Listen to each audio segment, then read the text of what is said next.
श्री कृष्णा कहते हैं कि परिवर्तन संसार का नियम है। समय के साथ संसार में हर चीज परिवर्तन के नियम का पालन करती है।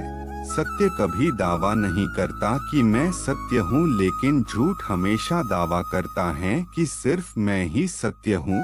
नर्क के 3 द्वार हैं, वासना, क्रोध और लालच। किसी का अच्छा ना कर सको तो बुरा भी मत करना, क्योंकि दुनिया कमजोर है लेकिन दुनिया बनाने वाला नहीं।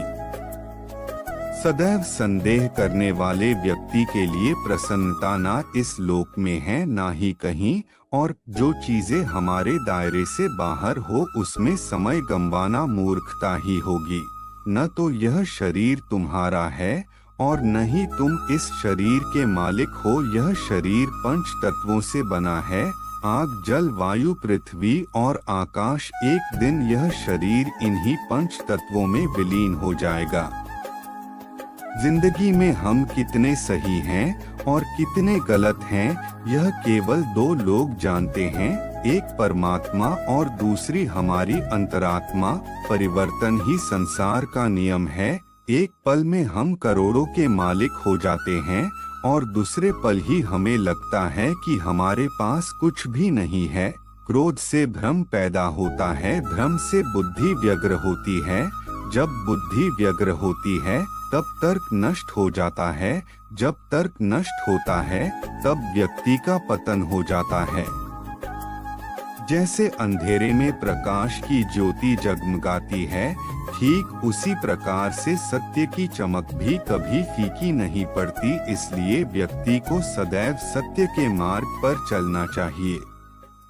मनुष्य जिस रूप में ईश्वर को याद करता है, ईश्वर भी उसे उसी रूप में दर्शन देते हैं। अपने आप को भगवान के प्रति समर्पित कर दो, यही सबसे बड़ा सहारा है। जो कोई भी इस सहारे को पहचान गया है, वह डर, चिंता और दुखों से आजाद रहता है। इंद्रियों की दुनिया में कल्पना सुखों की प्रथम शुरुआत है और अंत भी जो दुख को जन्म देता है।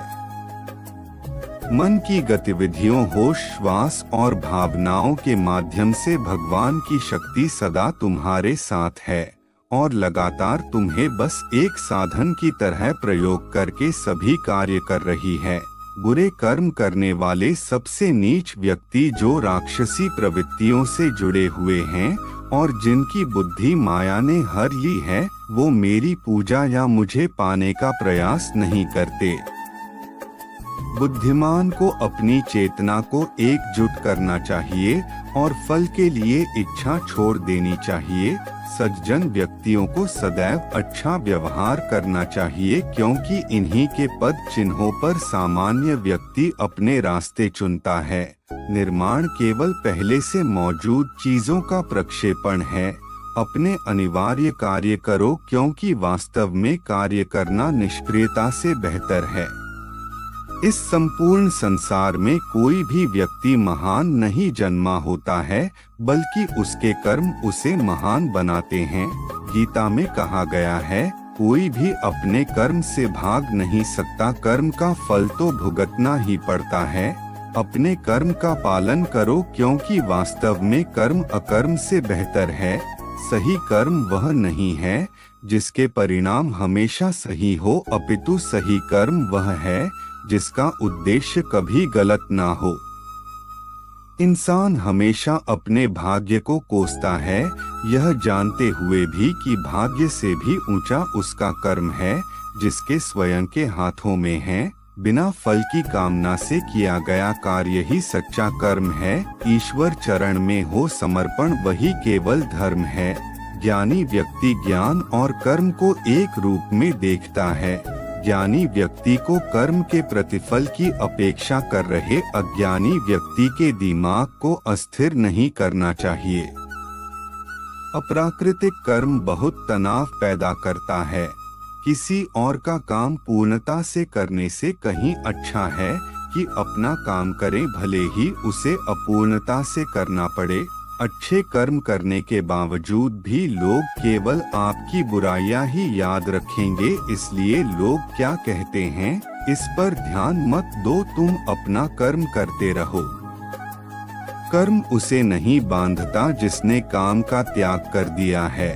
जन्म लेने वाले के लिए मृत्यु उतनी ही निश्चित है जितना कि मृत होने वाले के लिए जन्म लेना, इसलिए जो अपरिहार्य है उस पर शोक मत करो। आत्मा किसी काल में भी न जन्मता है और न मरता है, और न यह एक बार होकर फिर अभाव रूप होने वाला है। आत्मा अजन्मा, नित्य, शाश्वत और पुरातन है। शरीर के नाश होने पर भी इसका नाश नहीं होता। जैसे मनुष्य जीर्ण वस्त्रों को त्याग कर दूसरे नए वस्त्रों को धारण करता है, वैसे ही देही जीवात्मा पुराने शरीरों को त्याग कर दूसरे नए शरीरों को प्राप्त होता है। जो आत्मा को मारने वाला समझता है और जो इसको मरा समझता है, वे दोनों ही नहीं जानते हैं, क्योंकि यह आत्मा न मरता है और न मारा जाता है। वह जो मृत्यु के समय मुझे स्मरण करते हुए अपना शरीर त्यागता है, वह मेरे धाम को प्राप्त होता है, इसमें कोई संशय नहीं है। लोग आपके अपमान के बारे में हमेशा बात करेंगे। सम्मानित व्यक्ति के लिए अपमान मृत्यु से भी बदतर है। वह जो इस ज्ञान में विश्वास नहीं रखते, मुझे प्राप्त किए बिना जन्म और मृत्यु के चक्र का अनुगमन करते हैं। मैं ऊष्मा देता हूँ, मैं वर्षा करता हूँ और रोकता भी हूँ, मैं अमरत्व भी हूँ और मृत्यु भी। व्यक्ति जो चाहे बन सकता है, यदि वह विश्वास के साथ इच्छित वस्तु पर लगातार चिंतन करे। जब वे अपने कार्य में आनंद खोज लेते हैं, तब वे पूर्णता प्राप्त करते हैं। याद रखना, अगर बुरे लोग सिर्फ समझाने से समझ जाते तो बांसुरी बजाने वाला भी कभी महाभारत होने नहीं देता। जो बीत गया उस पर दुख क्यों करना, जो है उस पर अहंकार क्यों करना, और जो आने वाला है उसका मोह क्यों करना। हमारी व्यर्थ की चिंता और मन का भय एक ऐसा रोग होता है जिससे हमारी आत्मीय शक्ति बिखर जाती है। हर व्यक्ति का विश्वास उसकी प्रकृति के अनुसार होता है। जो इंसान किसी की कमी को पूरी करता है, वो सही अर्थों में महान होता है। जो हुआ वह अच्छे के लिए हुआ है, जो हो रहा है वह भी अच्छे के लिए ही हो रहा है, और जो होगा वह भी अच्छे के लिए ही होगा। हे पार्थ, मैंने और तुमने अपने कर्तव्यों को निभाने के लिए धरती पर कई अवतार लिए हैं, लेकिन मुझे याद है और तुम्हें नहीं। मेरे लिए ना कोई घृणित है ना प्रिय, किंतु जो व्यक्ति भक्ति के साथ मेरी पूजा करते हैं, वो मेरे साथ हैं और मैं भी उनके साथ हूँ। मनुष्य अपने हृदय से जो दान कर सकता है, वो अपने हाथों से नहीं कर सकता, और मौन रहकर जो कुछ वो कह सकता है, वो शब्दों से नहीं कह सकता। प्रत्येक बुद्धिमान व्यक्ति को क्रोध और लोभ त्याग देना चाहिए, क्योंकि इससे आत्मा का पतन होता है। मैं उन्हें ज्ञान देता हूँ जो सदा मुझसे जुड़े रहते हैं और जो मुझसे प्रेम करते हैं। मैं सभी प्राणियों को समान रूप से देखता हूँ, ना कोई मुझे कम प्रिय है ना अधिक, लेकिन जो मेरी प्रेम पूर्वक आराधना करते हैं, वो मेरे भीतर रहते हैं और मैं उनके जीवन में आता हूँ। सब धर्मों का परित्याग करके तुम एक मेरी ही शरण में आओ, मैं तुम्हें समस्त पापों से मुक्त कर दूंगा। तुम शोक मत करो। प्रबुद्ध व्यक्ति सिवाय ईश्वर के किसी और पर निर्भर नहीं करता। मेरी कृपा से कोई सभी कर्तव्यों का निर्वाह करते हुए भी बस मेरी शरण में आकर अनंत अविनाशी निवास को प्राप्त करता है।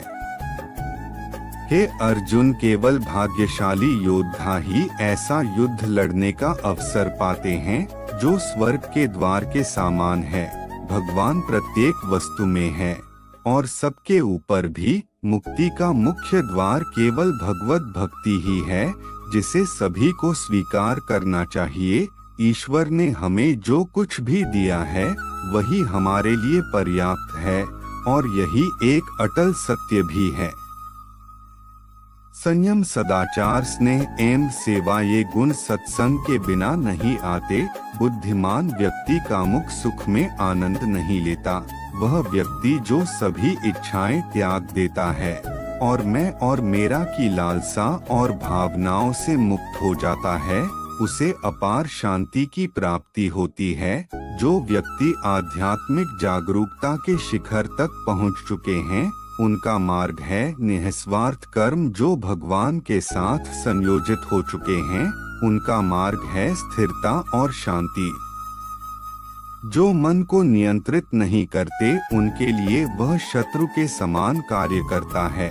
मन अवश्य ही चंचल होता है, लेकिन उसे अभ्यास और वैराग्य के माध्यम से वश में लाया जा सकता है। जो लोग परमात्मा को पाना चाहते हैं, वह ब्रह्मचर्य का पालन करते हैं।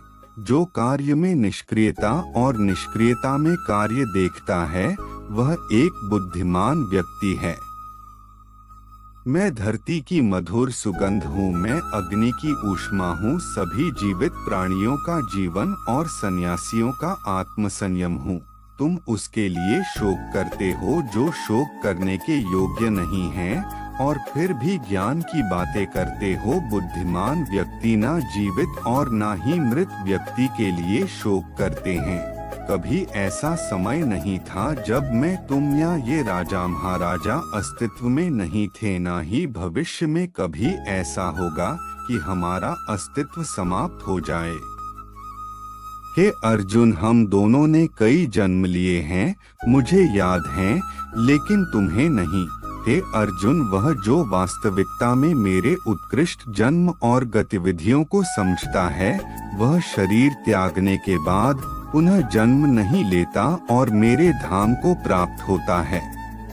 अपने परम भक्तों जो हमेशा मेरा स्मरण या एक चित्त मन से मेरा पूजन करते हैं, मैं व्यक्तिगत रूप से उनके कल्याण का उत्तरदायित्व